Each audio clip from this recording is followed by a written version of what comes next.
Society lies about happiness. Demand less, accept limits, no kids, no sex. Have you ever wondered if happiness itself is the biggest scam society ever sold us? The idea that if we just follow the rules, go to school, get a job, find a partner, have kids, buy stuff, chase dreams, we'll eventually arrive at this magical place called happiness. But what if that destination doesn't exist? What if the very structure of society depends on us believing in a lie? That happiness is something we earn, not something we already possess or maybe don't need to chase at all. I know that sounds radical, but stay with me, because in this video we're going to dismantle the illusion, step by brutal step. I'm not here to give you a motivational speech. I'm here to take a sledgehammer to your expectations that were given to you, not chosen by you. You didn't choose to want what you want. Society chose it for you. And that's where the trap begins. Let's start with the basic premise. The more you want, the more you suffer. This isn't just a Buddhist idea, it's echoed in Western thought too. Arthur Schopenhauer, one of the most brutally honest philosophers, said that all striving springs from want or deficiency, from dissatisfaction with one's condition. In other words, desire is suffering. And yet all of society is structured to keep you desiring. New gadgets, more followers, a hotter body, a perfect partner, a better job. And when you finally get what you want, the satisfaction barely lasts. Then you want something else. Sound familiar? Here's the thing. If we really ask ourselves why do we want these things, the answer is often terrifyingly empty. We want them because other people want them, because we're scared of being left behind, because without these pursuits we fear our lives will lack meaning. But what if that's the real prison? What if meaning isn't found in more but in less? Zhuangzi, the ancient Daoist sage, once told a story about a useless tree. This tree grew in a forest, gnarled and crooked, so none of the carpenters ever bothered to cut it down. It was too ugly, too flawed to be turned into anything useful. Click subscribe to this channel to get more profound insights. And yet, because of that, it lived. It thrived. It outlasted all the straight, beautiful trees that were chopped into furniture and forgotten. Zhuangzi was asking us a profound question. Is it better to be useful or to be free? Society tells us we must be productive, desirable, successful. But what if the price of being useful is your soul? Think about your average day. How much of it is spent chasing things you didn't even choose to want?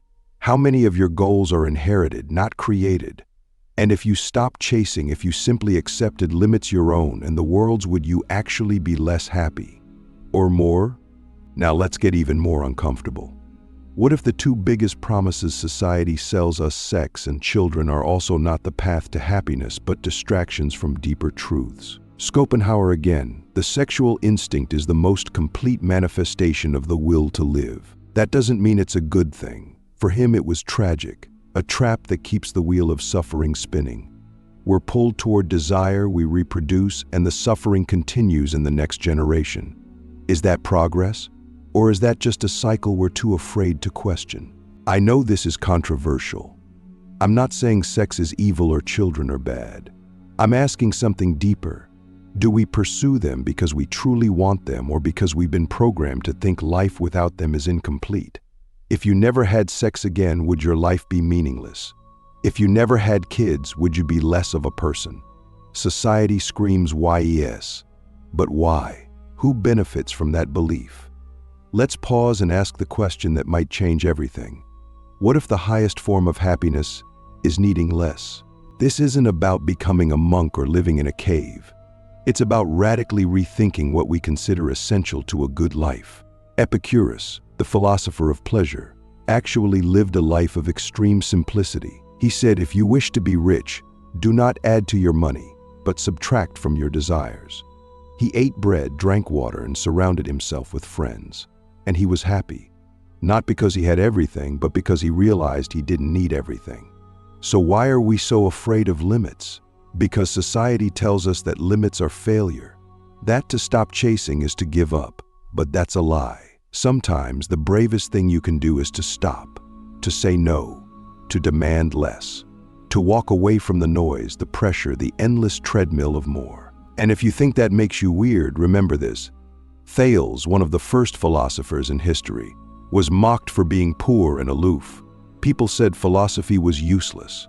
But then, just to prove a point, he used his knowledge of the stars to predict a good olive harvest, bought up all the olive presses and made a fortune. Then he walked away. Why? Because he didn't care about wealth. He just wanted to prove he could have it but didn't need it. So ask yourself, could you do that? Could you have the life everyone else wants and still walk away? The lie of legacy, why creating a future might be the past's greatest trap. We grow up believing that we must leave something behind, that somehow life isn't enough unless it echoes into the future. Creations, careers. We are taught that the measure of a life well lived is the size of the legacy it produces. But what if that's not just misguided? What if it's a trap? A trap laid not by malicious forces but by history itself, by the collective fear of death, of insignificance, of silence. The question is not whether legacy is meaningful. The question is, why do we need it to be? From childhood, we're handed a script: grow up, contribute, and reproduce. Not just biologically, but culturally. Write a book, build a business, leave your mark. But the desire to leave a mark often masks a deeper insecurity, the inability to sit with our own impermanence. We fear disappearing. We fear that without a trace we never mattered. And so we chase symbols of permanence. A name on a building, a child bearing our DNA, a reputation that outlives us. But let's ask something dangerous. What if legacy is just another form of ego? Take Democritus, one of the first materialist philosophers. He believed the world was made of atoms and void, nothing more.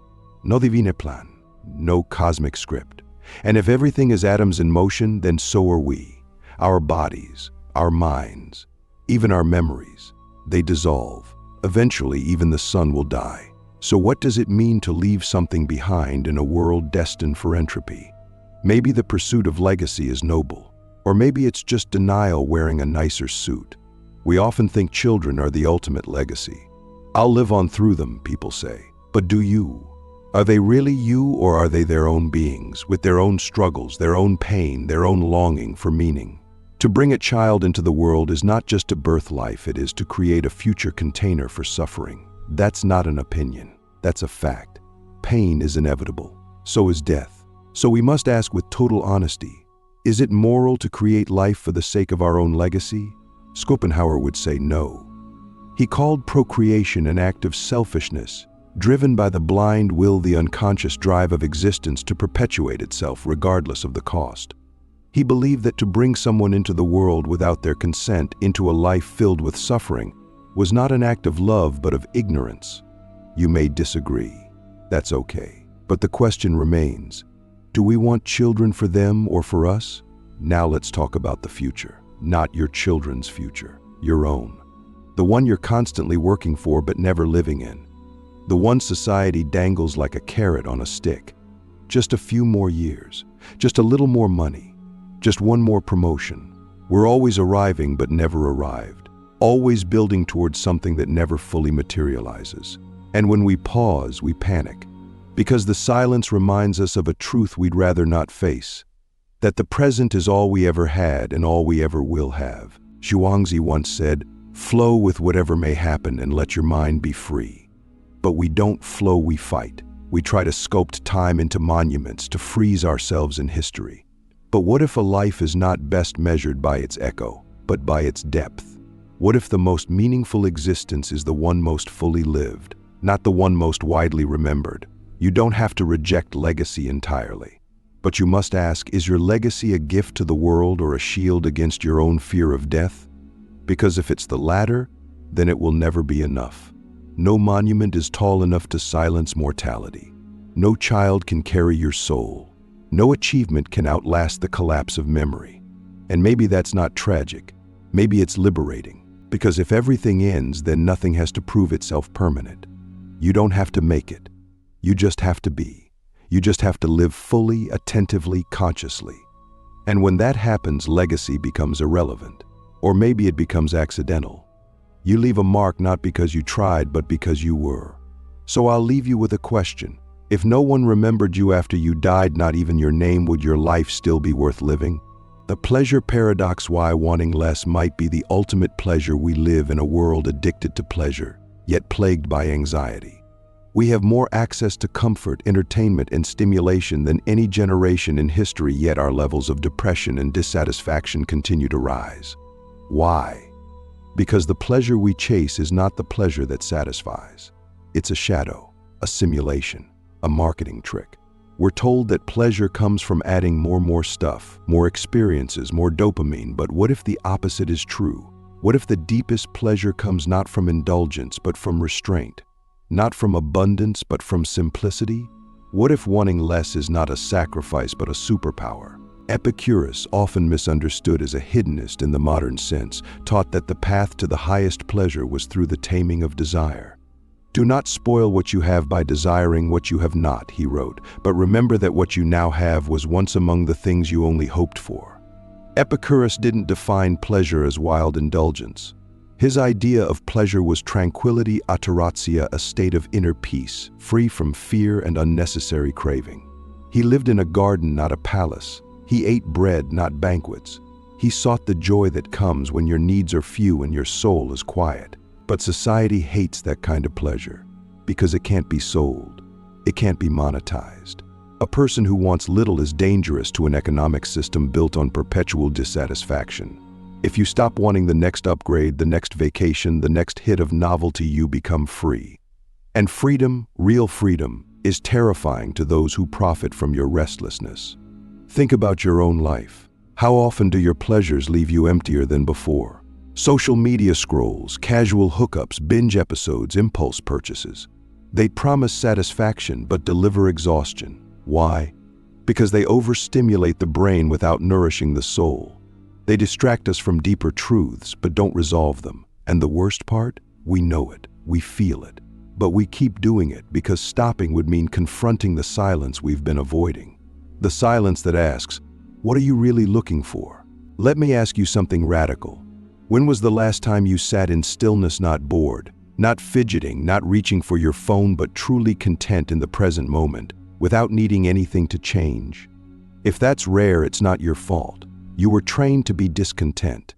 You were taught that peace is laziness, that satisfaction is complacency. But what if peace is the highest pleasure? What if the best life isn't the loudest but the quietest? There's a reason why so many sages from east to west retreated from the world. Not to escape life, but to see it more clearly. They weren't running from pleasure, they were seeking the kind that doesn't decay. The kind that doesn't depend on status, stimulation, or stimulation. Thales, when asked why he never married or had children, said he was too busy studying the stars. That wasn't a rejection of love. It was a different kind of love, a love for the cosmos, for truth, for wonder. He found joy in pondering the infinite, not in possessing the fleeting. And yet we continue to believe that more is better. That happiness lies just one step ahead.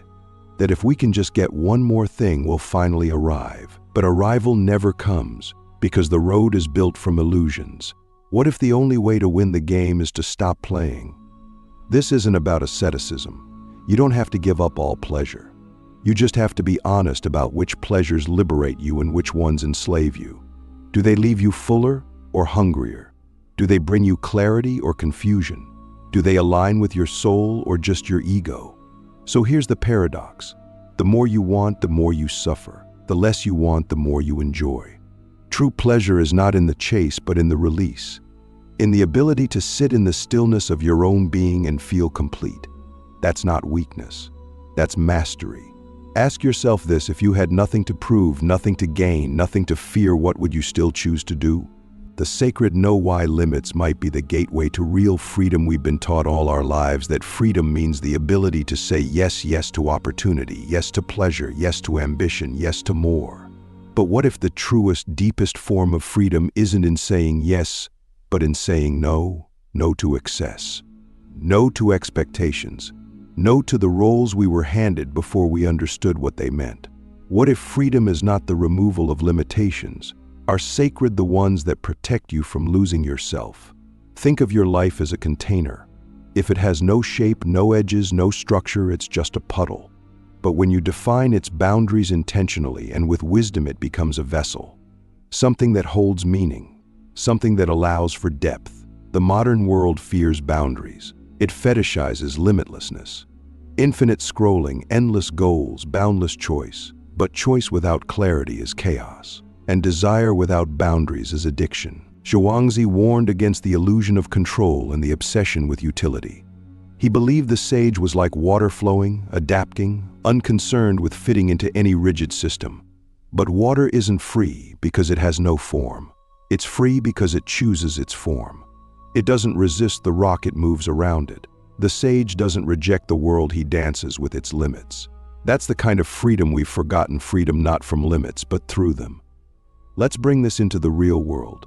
Consider the people you know who are constantly chasing more relationships, more validation, more status. Are they free, or are they trapped in performance? Now consider someone who knows who they are, what they value, what they will and will not tolerate. Someone who says no easily, clearly, and without apology. That person, even if they have less, is more free, because they are not pulled in every direction. They are rooted.